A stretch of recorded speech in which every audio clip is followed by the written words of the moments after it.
Effectivement, moi j'avais envie de partager avec vous une réflexion sur une autre forme de colonialité des modes de pensée qui a été évoquée juste tout à l'heure. Je vais aussi porter la voix, qui a été évoquée tout à l'heure par un des collègues à propos justement des conflits fonciers, qui est celle du droit, ou plus exactement de ce qui est appelé droit.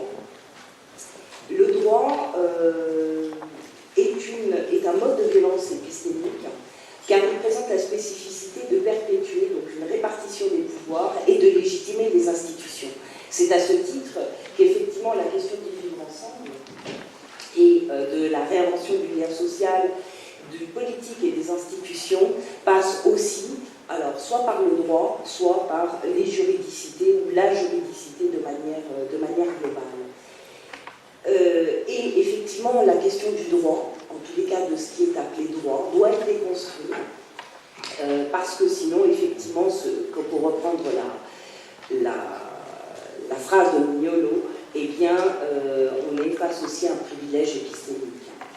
Pourtant, depuis les années 80 au moins, l'anthropologie juridique, alors on ne date pas des années 1980, mais on va dire à partir des discussions qui ont eu lieu à partir des années 80, a largement montré que considérer le droit étatique, n'est qu'une version occidentale donc du phénomène juridique, que ce n'est pas la seule version du phénomène juridique, sinon effectivement on parle de centralisme juridique, ou encore que le pluralisme juridique et même les pluralismes juridiques sont devenus donc le concept clé de cette approche. Pluralisme juridique au pluriel, puisqu'effectivement ça reçoit plusieurs acceptations. Et malgré tous ces travaux, malgré effectivement donc ces voix qui se portent, le règne du droit positif est loin d'être révolu et gouverne les institutions et souvent aussi donc la boussole de beaucoup de politiques publiques. Ces pluralismes juridiques restent donc une proposition inerte en termes de politique publique, comme d'ailleurs finalement en témoigne dès lors qu'il s'agit effectivement du droit, de la justice, et de quelle justice parle-t-on, des espaces de justice, et bien reviennent sans cesse cette dialectique de tradition versus modernité qui éclipse complètement donc l'invention de l'Afrique, donc pour évidemment reprendre le titre de l'ouvrage clé de Médine. Et cette conception du droit, et c'est pour ça que je voulais la partager avec vous, parce qu'elle est transmise dans les facultés de droit, y compris dans les universités africaines, et qui justement est la perpétuation d'une délégitimation de toute autre pratique, et d'une part, et d'autre part, qui va justement perpétuer des narratifs, et des narratifs qui pourtant s'épuisent, des narratifs adossés à l'ailleurs, mais aussi des narratifs qui s'épuisent. Et c'est d'ailleurs justement sur ce dernier point que je voulais justement partager avec vous un certain nombre de réflexions sur justement cette véridiction du droit qui s'impose comme discours de vérité, presque avec un grand V, alors que justement le narratif est d'une part importé, d'autre part épuisé. Alors, pourquoi je parle d'épuisement des narratifs? Je vais simplement prendre deux exemples pour vous démontrer justement les signes d'épuisement de ces narratifs. Je vais le prendre d'une part au sein de la régulation sociale du quotidien, et puis au sein d'une autre problématique qui est celle justement des meurtres collectifs et politiques que le droit positif appelle les crimes internationaux, que les sociologues, les politistes appellent les crimes de masse, ou que d'autres appellent donc encore les meurtres politiques et collectifs. La régulation du quotidien. On est face à une délégitimation des juridicités qui pourtant font le quotidien, qui font notre quotidien. On est bien face à des normes pratiques qui font régulation sociale quotidienne. C'est des modes de régulation et qui sont destitués justement de leur fonction normative, qui sont exclus de toute légitimité et justement qu'on cherche à combattre et qu'on cherche justement non seulement seulement à combattre, mais toujours à mesurer justement l'écart entre ces normes pratiques et celles du droit étatique, où on cherche à combler un écart, alors qu'effectivement il s'agit d'un autre mode de régulation. À titre d'exemple, la coutume, qui est considérée, alors moi je parlerai donc du droit congolais et RDC, puisque j'enseigne à l'UNIKI depuis une quinzaine d'années, et bien la coutume est reconnue comme une source de droit, mais si elle n'est pas contre la loi, c'est-à-dire qu'elle est intériorisée, elle est vassalisée, pour reprendre un des termes qui a été utilisé ce matin. Mais aussi parce que la coutume, elle est assimilée par les juristes, par des positivistes, on va dire, aux coutumiers, c'est-à-dire à la rédaction par les colons de ce qui leur semblait être une loi qui s'apparentait pour les colons à une loi. Or, passer finalement de prescription ou d'interdiction, qui est en fait une position normative, à un registre processuel, c'est-à-dire une manière de dire, les manières de faire de nos ancêtres, eh bien, tue effectivement la coutume, non seulement la vassalise, mais la tue. Autre exemple, justement, dans ces normes pratiques, toujours dans cette régulation du quotidien, c'est qu'en termes de droit étatique et de politique publique, toujours en termes de lutte contre ou de protection.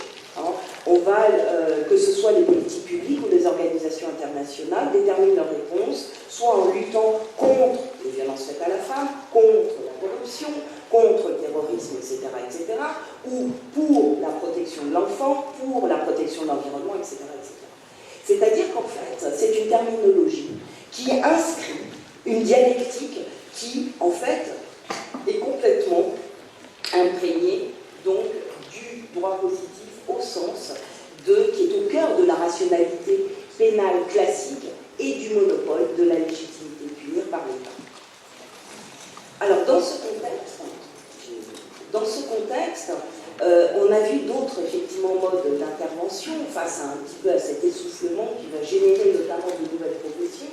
Je pense notamment donc à la justice restauratrice ou réparatrice, et sa petite sœur, entre guillemets, donc la justice transitionnelle, qui, sous prétexte de se dégager, en fait, du droit positif, de le régénérer, va marquer, en fait, davantage une injonction au pardon, à la réconciliation, qui, là aussi, sont bien souvent aussi adossées à l'ailleurs, et des injonctions qui, de toute façon, sont venues d'en haut. C'est du « on enjoint à ». Et cela me mène justement donc au deuxième exemple sur la question, effectivement, des crimes considérés comme les infractions, c'est-à-dire considérés comme les plus graves, que sont donc crimes contre l'humanité, crimes de génocide, éventuellement crimes de guerre, qui sont en général par la justice étatique ou la justice internationale, qui est finalement une déclinaison de cette rationalité pénale moderne au niveau interétatique, qui sont considérés par les plus graves, et justement, ce droit étatique ou interétatique, comme le traité de Rome, eh bien, ces injonctions vont souligner davantage les non-dits du droit positif, qui reste finalement la seule option de pensée. Ça, ok, on peut être pour ou contre la CPI, mais qu'est-ce qu'on fait à sa place, à la place de, c'est comme les prisons, on est tous contre les prisons, mais qu'est-ce qu'on fait? Et c'est bien là la question de la régénération et de la nouvelle pensée africaine. Je pense que c'est pour ça que je parlais aussi d'épuisement. C'est qu'on est dans une exigence, et comme on le disait hier, dans une exigence non seulement pour le continent, mais qui peut être aussi justement une dynamique qui dépasse le continent. Alors quand je parlais des non-dits du droit, eh bien je donne simplement ce petit exemple, justement avant d'arriver à mes 5 dernières minutes. Les non-dits du droit, eh bien c'est que la dimension politique est peu accessible et imperméable à cette rationalité pénale classique.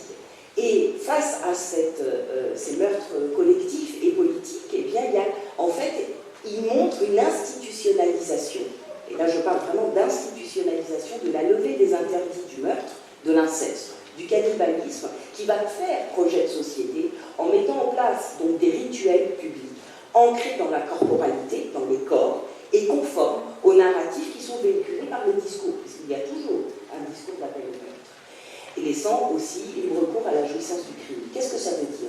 Ça veut dire qu'en fait, on est face à la construction d'une autre normativité, une normativité meurtrière. Et alors, que fait à ce moment-là, effectivement, le droit pénal international ou international pénal, enfin peu importe, en tous les cas, celui qui est issu de cette rationalité pénale classique, c'est-à-dire qu'il inverse l'inversion. Mais nous sommes face à deux normativités. Qu'est-ce que ça veut dire? Ça veut dire qu'effectivement, il y a l'ébranlement de la fiction juridique. Il y a l'ébranlement de la fiction juridique, et donc, ça veut dire qu'il y a l'ébranlement, l'épuisement du narratif sur lequel repose la fiction juridique. C'est de ça dont il s'agit. Et alors, qu'est-ce qu'il se passe? Qu'est-ce qu'on peut constater? Eh bien, qu'effectivement, une morale se substitue à la légitimité. Or, eh bien, c'est ce qu'on voit justement j'ai parlé des pratiques de régulation quotidienne, où là je parle effectivement des meurtres collectifs, c'est-à-dire qu'effectivement, il y a comme une confusion entre morale et légitimité. Or, la morale et la légitimité relèvent de discours complètement différents, et si on peut imposer une morale, on ne peut jamais imposer de légitimité. C'est-à-dire que là, on est au cœur de ce qui institue une société. On est au cœur de l'agencement normatif. On est au cœur de la juridicité, des juridicités. Je parle la notion de juridicité, donc évidemment au pluriel. Parce qu'effectivement, eh bien, le droit devient sinon un instrument susceptible de recevoir tout discours de légitimité, parce qu'effectivement, sur n'importe quelle pratique. Et c'est ce qu'on voit aujourd'hui. Donc, comme je disais, et je vais conclure, la morale n'est pas légitimité. La morale n'est pas légitimité, et donc c'est pour ça que je parlais effectivement d'un épuisement des narratifs. Parce que finalement, la question justement du narratif, c'est autant de réponses à des sociétés, à la question de Pierre Legendre, selon la formule de Pierre Legendre, du pourquoi des lois. Chaque société répond à sa manière au pourquoi des lois. Et c'est en ce sens que la normativité, elle est instituante, parce qu'elle permet de se tenir debout, elle permet effectivement de répondre à un projet, et elle est instituante en ce qu'effectivement, eh bien, elle permet, justement, elle repose sur une dynamique entre légitimité, autorité, alors l'égalité au sens d'une forme et d'une circulation des paroles. C'est bien de ça dont il s'agit. Alors justement, face à tout ça, eh bien, quelles sont les conditions de possibilité, toujours pour prendre une guillemets? Eh bien, moi je pense qu'effectivement, la voie qui me paraît la plus féconde, c'est la désobéissance épistémique. C'est la désobéissance épistémique, pour reprendre effectivement le titre de l'ouvrage de Mignolo. Et je pense que pour celle-ci, et bien si on regarde au niveau des juridicités, la question, justement, va être d'articuler les échelles. Parce qu'on ne peut pas penser les juridicités au sein d'un État, fédéral ou pas fédéral, d'accord? Peu importe, mais en tous les cas, au niveau local. Et je pense qu'effectivement, c'est aussi toute la richesse de l'articulation des échelles des juridicités, parce que justement, elles sont multiples pour équilibrer, et là, au-delà du narratif de la démocratie dont on a parlé ce matin, des agendas dont on parle, eh bien, ce n'est pas les agendas de solidarité, les agendas démocratiques, c'est justement les agendas, c'est une méthodologie d'intervention. Mais la question de la démocratie ou la question justement de la solidarité, c'est la question de l'épuisement de ce narratif. Et c'est à partir de là qu'il faut, à mon avis, refonder justement une pensée africaine parce que ça c'est le propre des sociétés humaines, trouver justement des moyens de rééquilibrage des abus de pouvoir qui existent dans toute société humaine. Je vous remercie.